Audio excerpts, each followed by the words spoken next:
September 1st, the first day of calendar fall, and we are on an Aurora chase on another Explore Everyday video.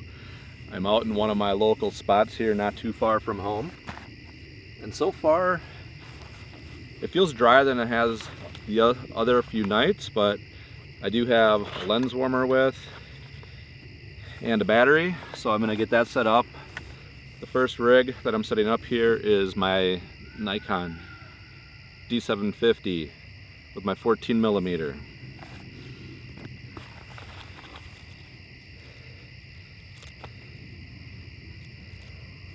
A nice little bag that I put on my tripod to hold everything off the ground.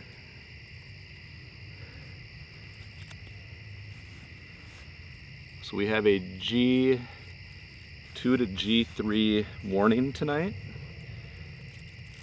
We had a big CME, coronal mass ejection, hit Earth about 5-6 o'clock this evening, and there has been aurora spotted as the Earth darkens from Russia, Sweden, even up in Maine. So it's just about dark here. I do have some northern clouds that are dissipating I'm gonna have to deal with, but they can add to the photo. So I'm gonna get dialed in here with my 14mm and see if we have anything on the back of the camera. Another Aurora chase here on Explore Everyday.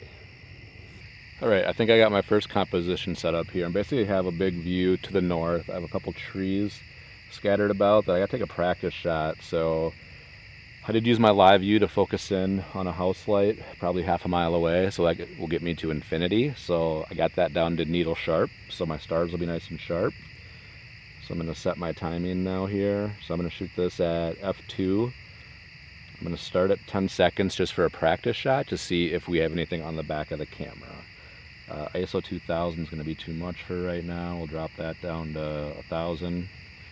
And let's just take a practice shot and see if anything's on the back of the camera as twilight is fading to dark here. Nice and warm out tonight. I'm really liking that. First shot there. I'm actually going to turn the ISO down because the west is still blown out. So a lot of this is just trial and error as you're getting going. So I'm going to turn the ISO down to 640. And I'll do an 8-second exposure. So f2, 8 seconds at ISO 640, just to get that practice shot in. So 2 points of the practice shot, see if there's a roar on the back of the camera, and get my final composition dialed in here. I'm gonna take a look at this.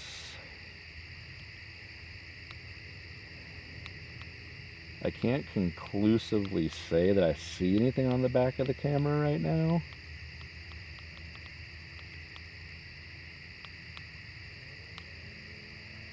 I may have a big dust mark on there, which is a problem. All right, so I'm gonna play around a little bit. You kind of understand what I'm doing to get started out here. And I'll even use the live view on the Sony a7 III to see if I catch any of the green arc starting to form out there. And I gotta check out the settings online and see what's happening on Twitter, so that'll give me a good feel for where things are at as darkness comes to North America.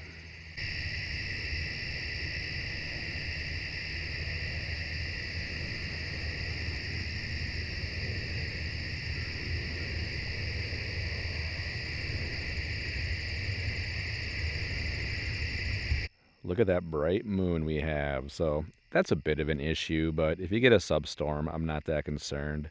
I learned a lot last September in 2024 on the night of the full moon.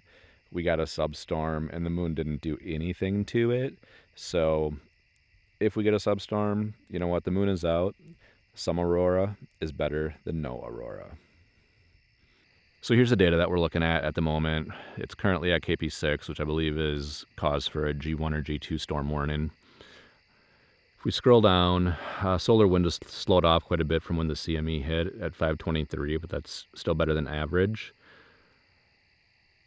And if we go down to BZ, unfortunately, it's in the wrong direction at north right now. So you can see it was in the red about 40 minutes ago. And now we're pretty consistently north. So that's not a good sign for the aurora right now. So it's 9 o'clock. I'm going to give this till midnight. It's a nice warm night here. We have a big cold front coming through tomorrow, so maybe some storm chasing tomorrow, and then we have highs in the 50s and 60s for a few days. So I'm going to soak up one of these last warm summer nights, and hopefully we see some aurora.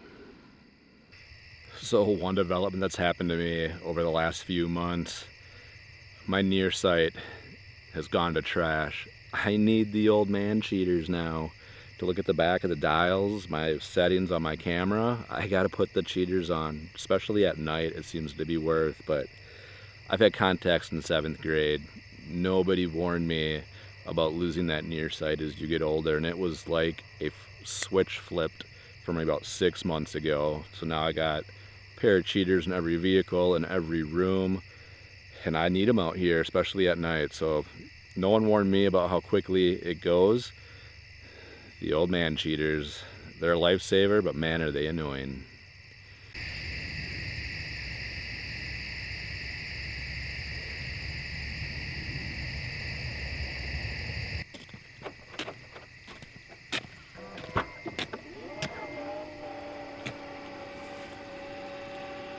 Right, back at the car, grabbing my other camera right now, and I just gotta make a comment.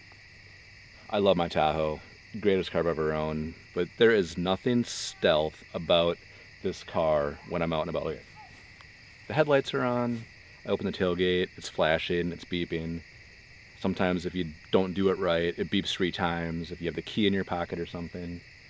Nothing stealthy about this whatsoever. I wish, that's my one complaint about this car when you're out trying to be quiet, shooting an aurora or the Milky Way or the night sky. So I'm gonna grab my other camera now. Can't say it's naked eye visible, but it's definitely getting brighter on the back of the camera. So I'm gonna set up my A7 IV. I've got my D750 out running a time lapse right now. Get my A7 IV time lapsing as well. And I'll just keep my A7S III for video and random stills as well. So far, a good night, and it's still early.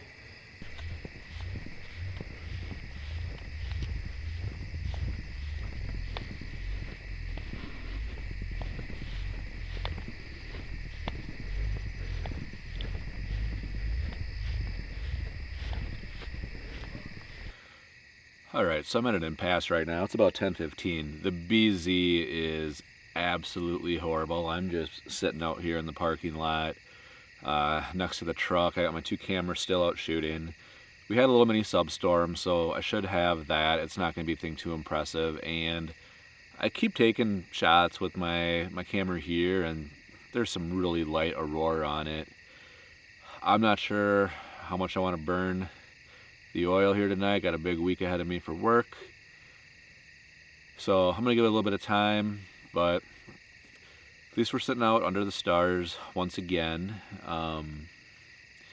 Maybe pretty short video, but there's nothing wrong with that. Good to see a little aurora on the camera. Only my 3rd time in 2025. Hoping to get a calendar here put together for the holidays. I think I have enough aurora in the can, but it'd be nice to get some fresh shots for a new calendar. So hopefully look for that coming up. So yeah, alright. So it's about 10:15. I'm going to give it till 10:30 and leave my time lapses continue to run. I'll do a test shot with this camera to see what it's looking like, and if it's not growing or the BZ's not flipping, I'll probably go out and pull them and maybe just linger another half hour to 11 and see what's happening. I don't know. Kind of a frustrating night to this point. You know, if Aurora was going crazy right now, I would stay out till 2, 3 in the morning, trying different spots here close to home. But when it's a guessing game and it's barely back of the camera visible, I'm just going to call it. And if it goes off at 2 or 3 a.m., it's going to go off without me. So let's give it 15 minutes and see where this night takes us.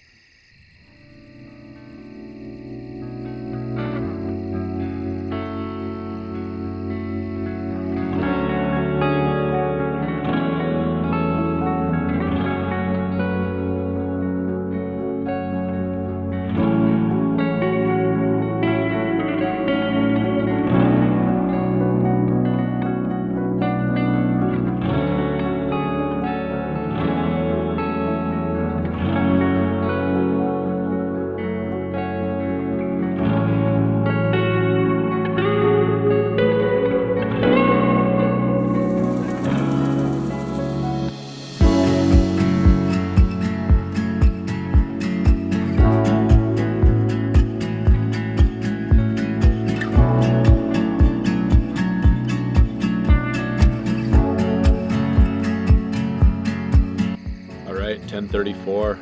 I'm sticking a fork in it. I've already pulled both cameras. I just gotta clean up. Got the mini substorm. There's barely even an image worth posting, but here we are.